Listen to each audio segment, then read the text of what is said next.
Hey guys, welcome back to an episode of Cheaper Than Therapy where Vanessa and I are just going to sit and riff, I think, a little bit. Um, The we topic haven't was done one of hot. these in a while. I feel like we've just had so many episodes where we've been answering questions, right? Yeah, I mean, I think that this is similar in that it's something that's been brought up a couple times, maybe out there in the social sphere, but it's not like a direct question and Someone answer asked us a session. question. I Yeah. think it's more maybe that some people have been commenting on some of our conversations in the shows or things that we've posted, and it seems to be a consistent theme of something that's come up, and maybe we wanted to dig a little bit deeper in the exploration.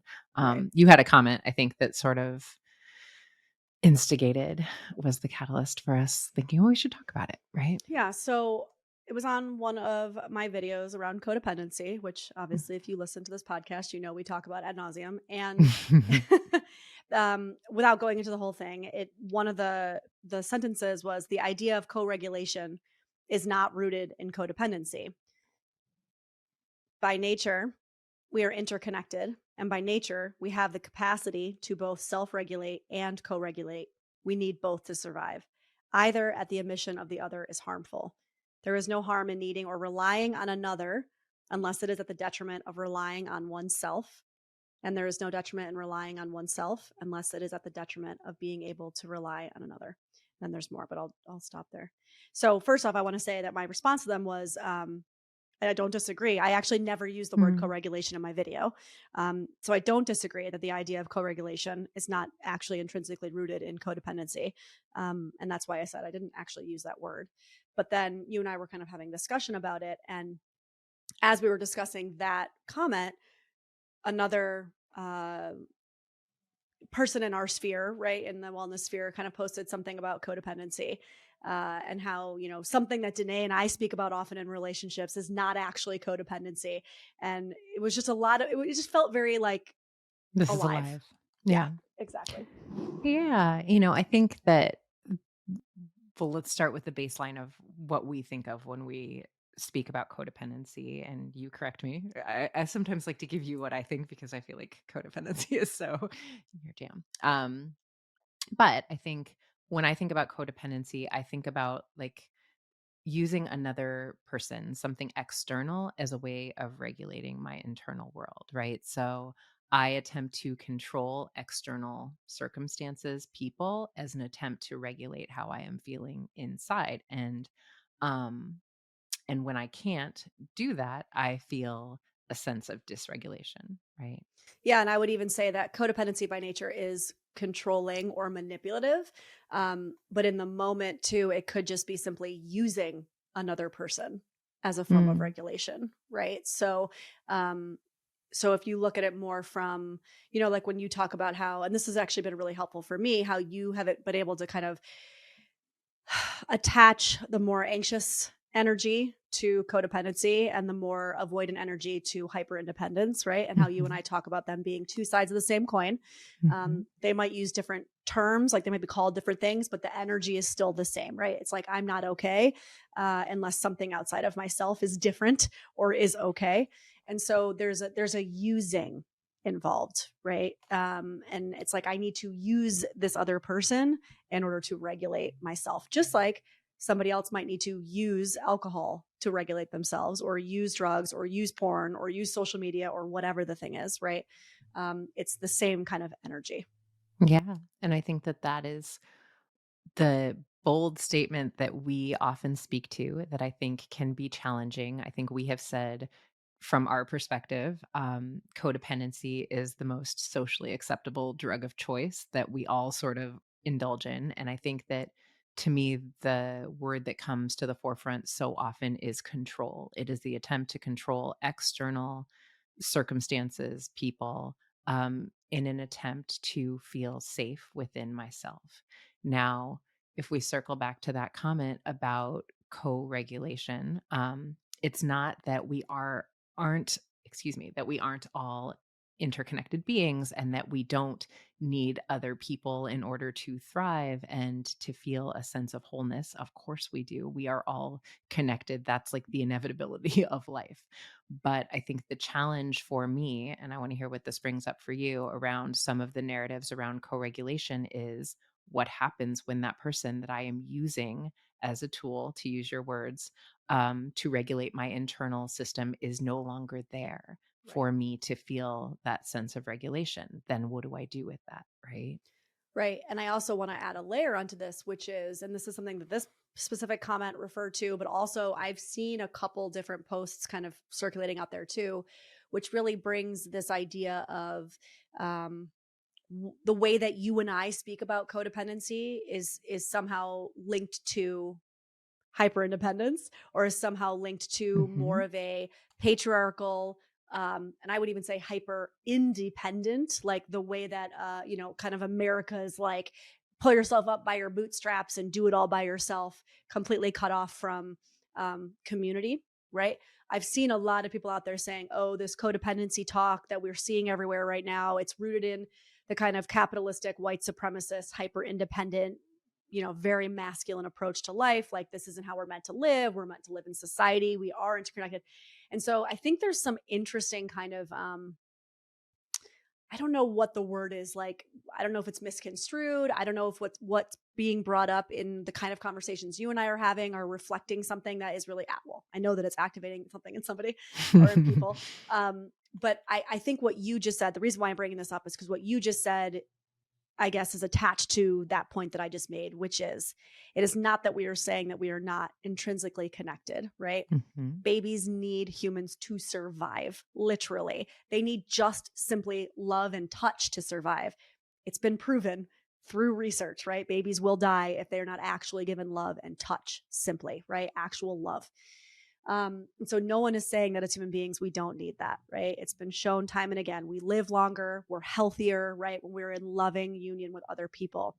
But what Danae and I are trying to kind of break down is the way that we have been taught relationships should look, should feel, what they should provide us is not actually love.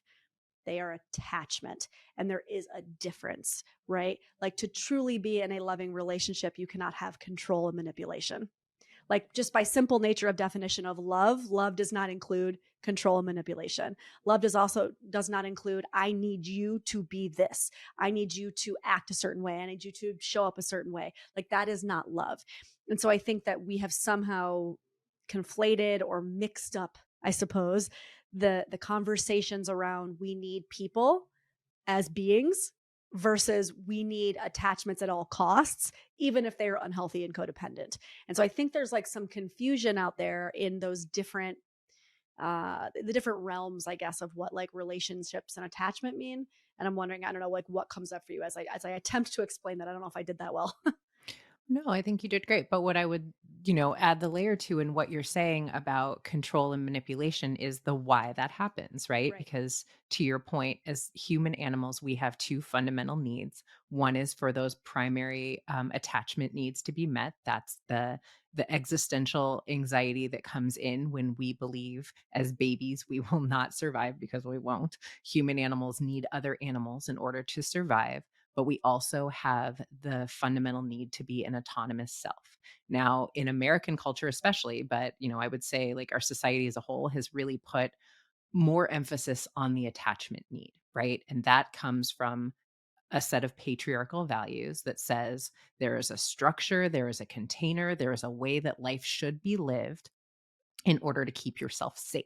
Hmm. So the reason that we focus on the primary attachment is because it's survival. And so, if you think about like what our primal fears are, they are that we will be annihilated, that we will be exiled from the group, and that we won't be safe because we won't have people around us to survive. So we need that attachment. But what happens as human animals when we think that we need something to survive, we will do anything to maintain that survival. That's the survival instinct. We will do anything to maintain that attachment. And what we have found is quite often what that looks like relationally. In order to maintain that attachment, we will act in manipulative ways. We will attempt to control. We will minimize ourself. We will not always act in very loving ways in an attempt to maintain an attachment.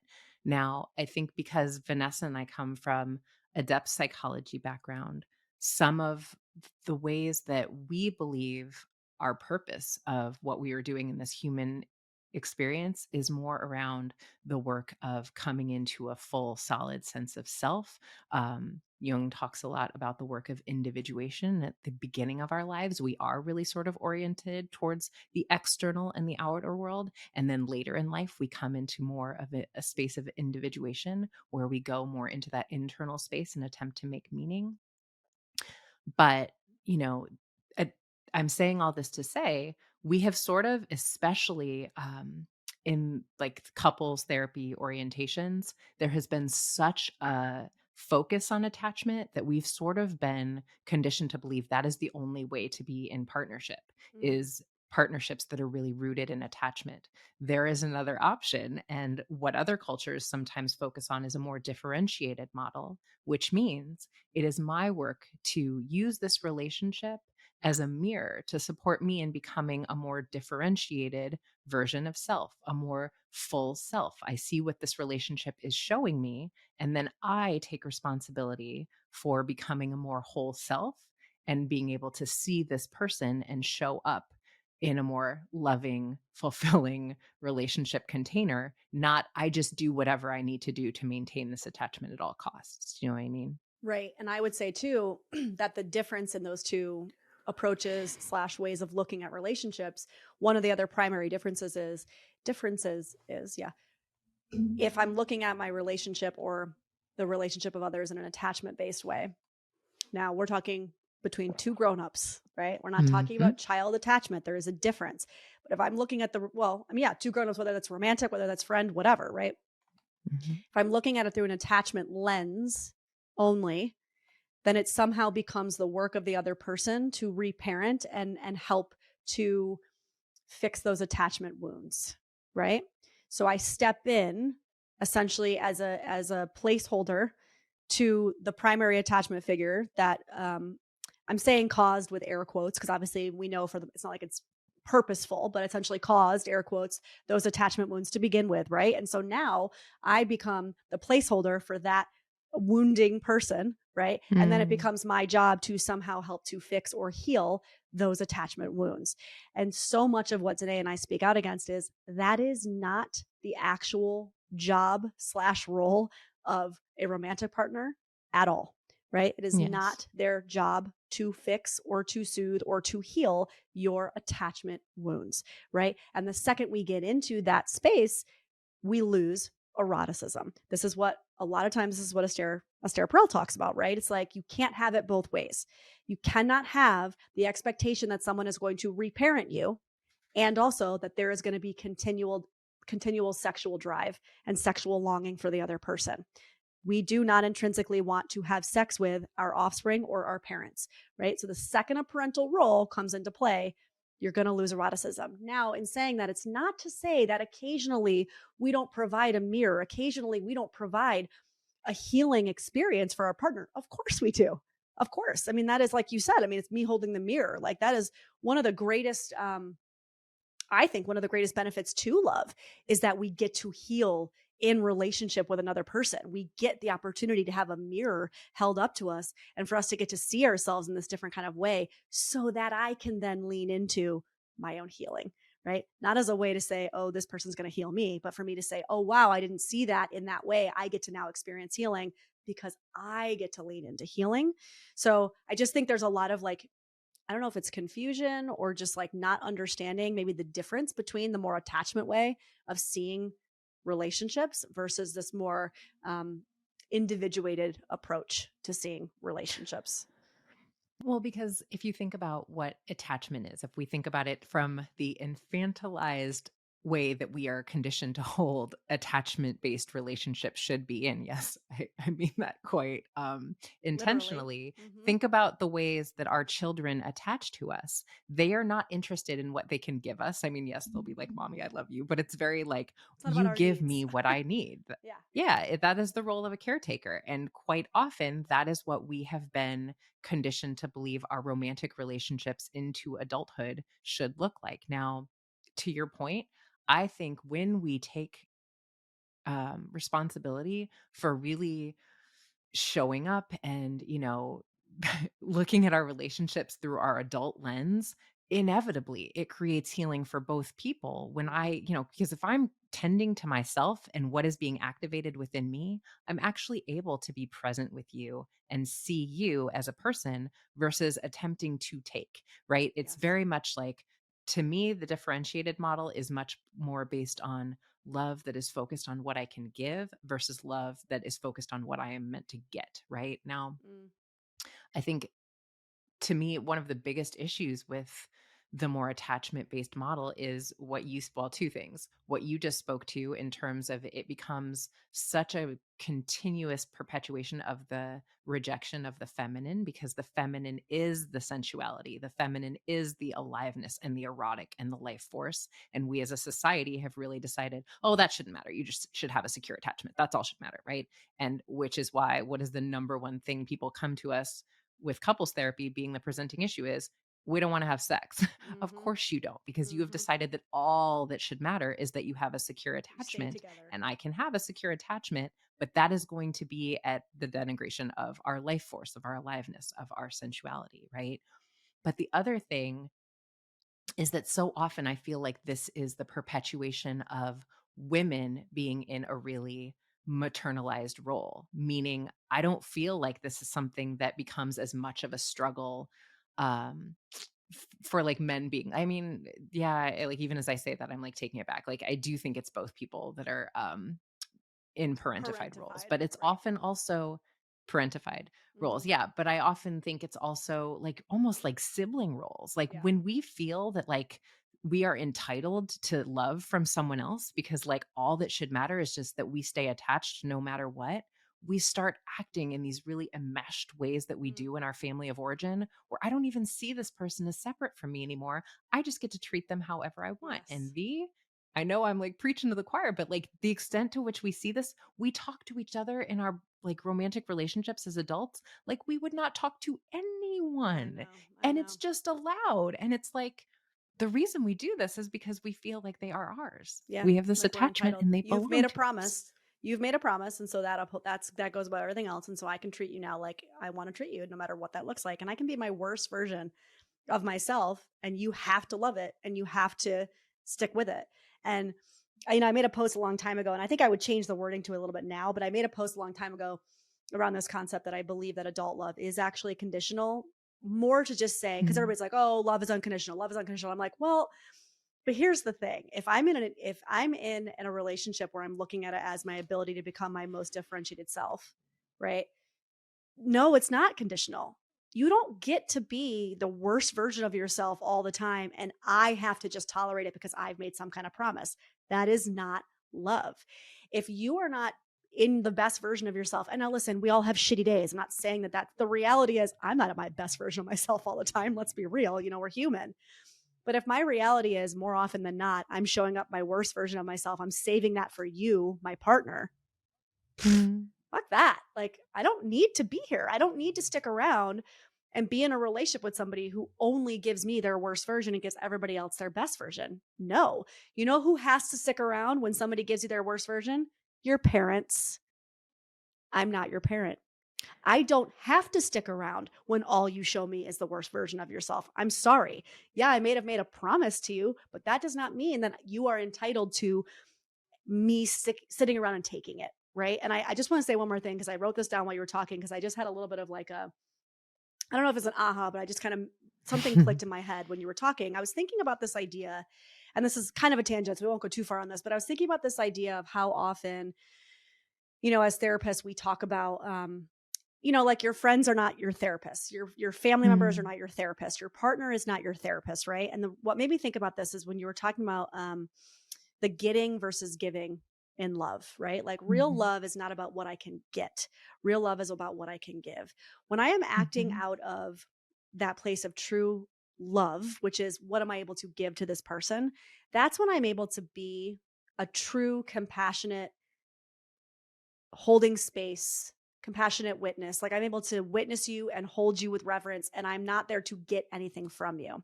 And the reason why I think so Mhm. often therapists and therapy is so different than like a romantic partner or your friend or your parent, if they are acting from a space of what can I get, or they're acting from that very kind of control based attachment, kind of laced place, they are not actually going to be able to provide you a true safe space, Mirror. because no matter what underlying, there's something going on. There's some kind of control, manipulation. I want you to be okay at all costs because I'm not okay if you're not okay. So I'm going to try to fix it, or I'm going to try to manipulate you to act this way because I think that's what's best for you, right?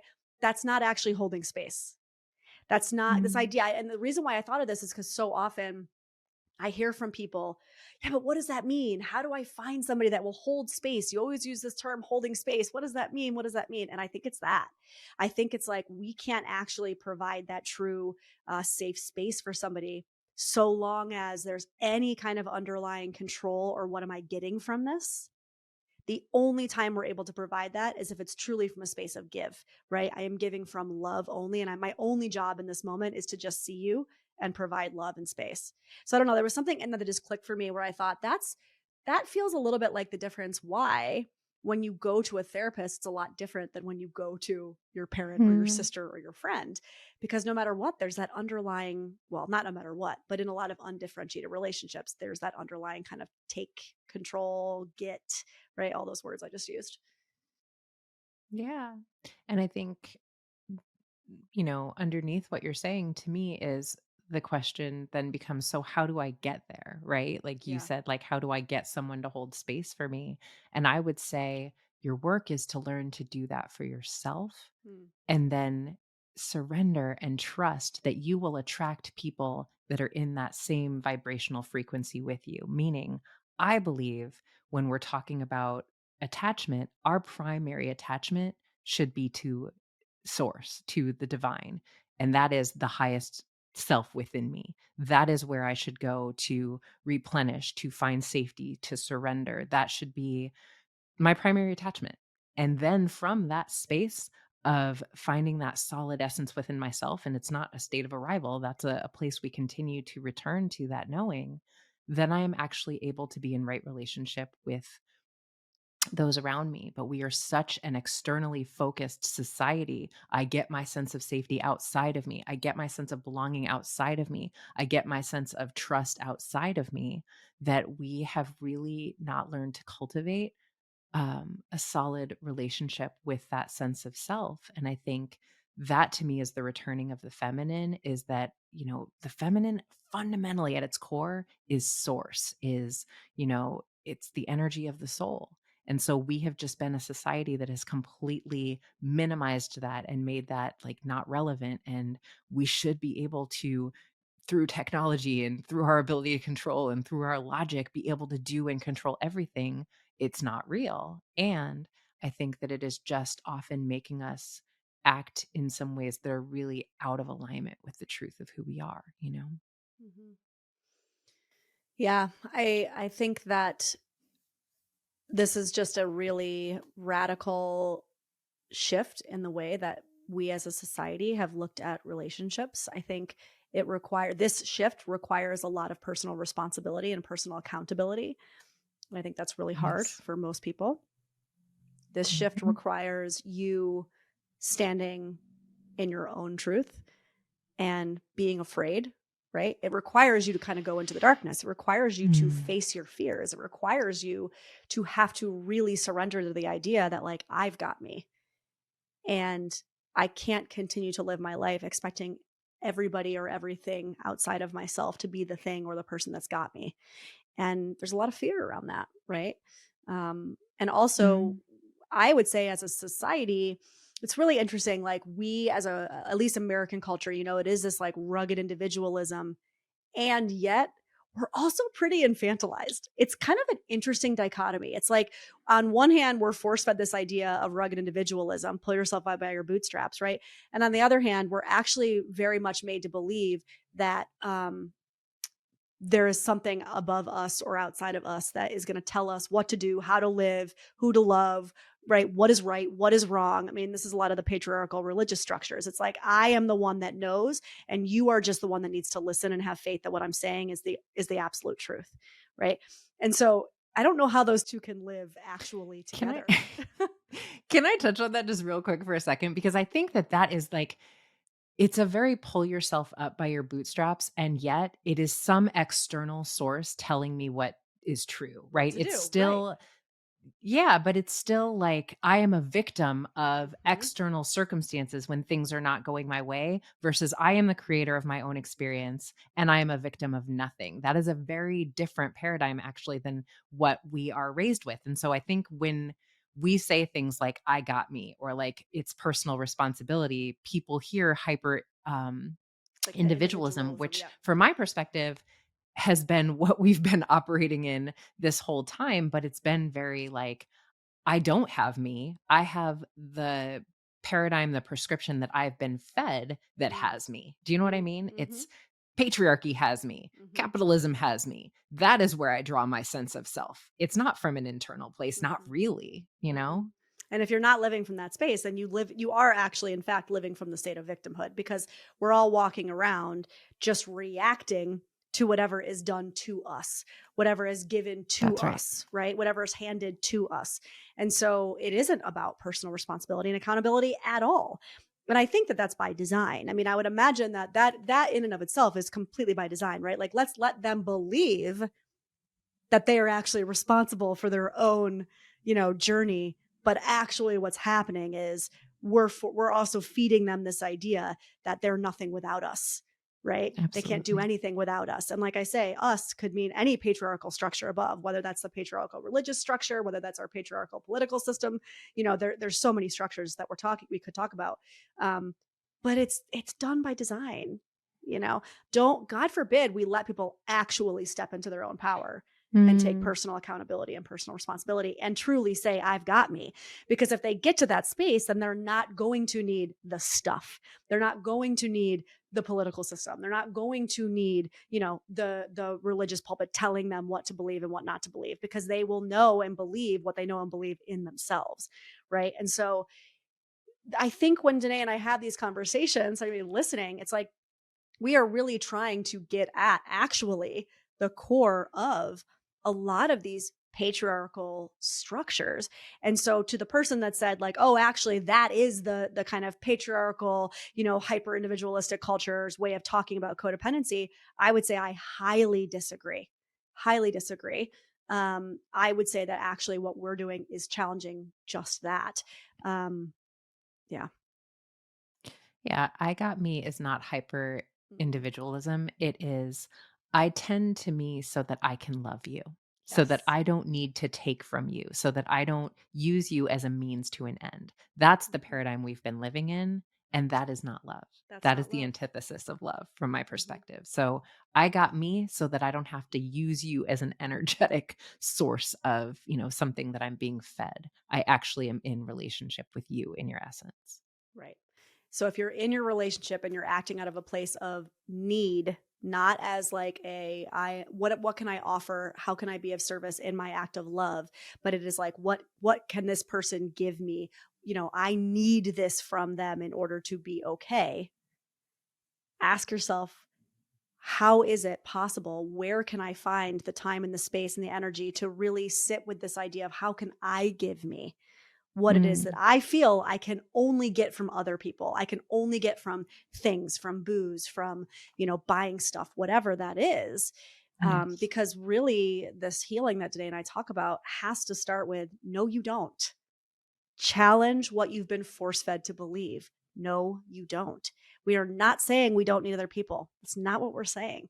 What we're saying is we don't need to live in this patriarchal capitalistic society that tells us that we are not okay unless we're grasping for other things, right? And I do believe there's a very big difference. Couldn't agree more.